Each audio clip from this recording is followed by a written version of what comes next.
Hello,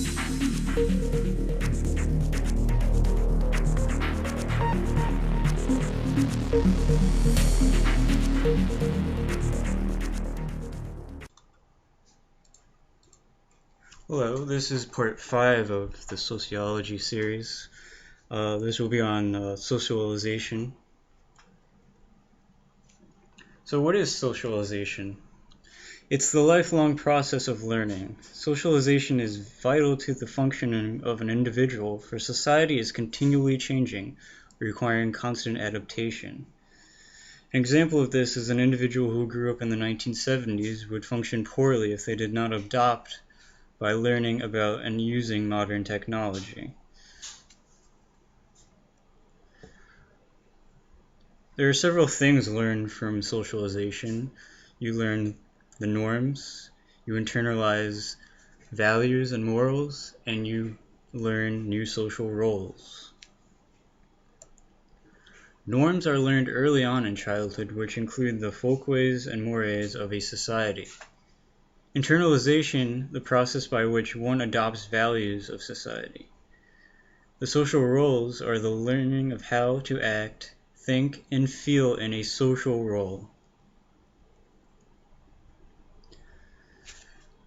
Deliberative socialization takes place when you have an intent to socialize someone in a certain way.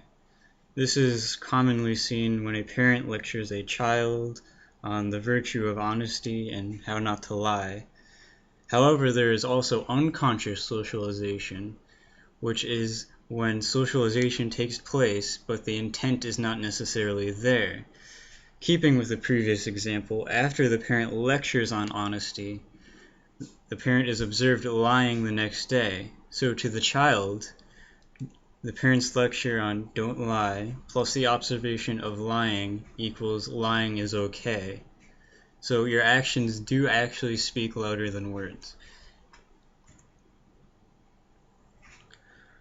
There are a couple of agents of socialization. First and foremost is your family, because they have you early on, your school, your peer group, and the mass media.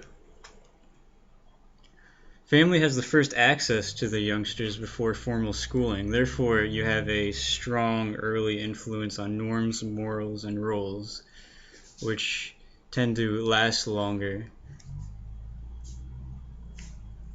School primarily socializes in the following ways. It emphasizes importance on being on time, teaches how to be docile rather than aggressive, teaches that authority should be obeyed and respected, learn to follow directions in a very rigid way, and instills the values that if you work hard enough, you can actually accomplish anything. Peer groups have a powerful influence on socialization around the time of adolescence, when family ties are weakening and one tries to establish a separate identity along with their peer group. Mass media consists of print, radio, internet, television, etc. It is a powerful tool to socialize, often deliberately or not, indoctrinating people into such ideologies of sexism, ageism, and racism.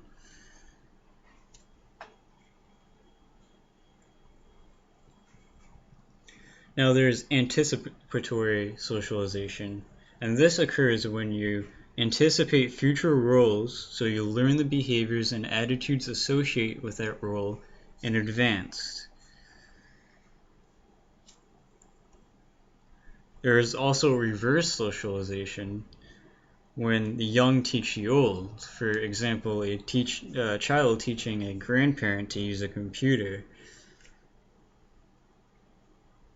There's also resocialization, which is profound and relatively rapid change in adults' attitudes, thoughts, and behaviors. It's often involved being in a total institution where there is a complete control over the input received by an individual. A positive example of this is being in an inpatient drug rehab program. Not so positive is being isolated in a cult compound, being indoctrinated in their belief system, and rejecting all of your previous socializations. So if you found this video helpful, I would appreciate it if you leave a comment for further videos or a critique, or and subscribe if you want to see more. See ya.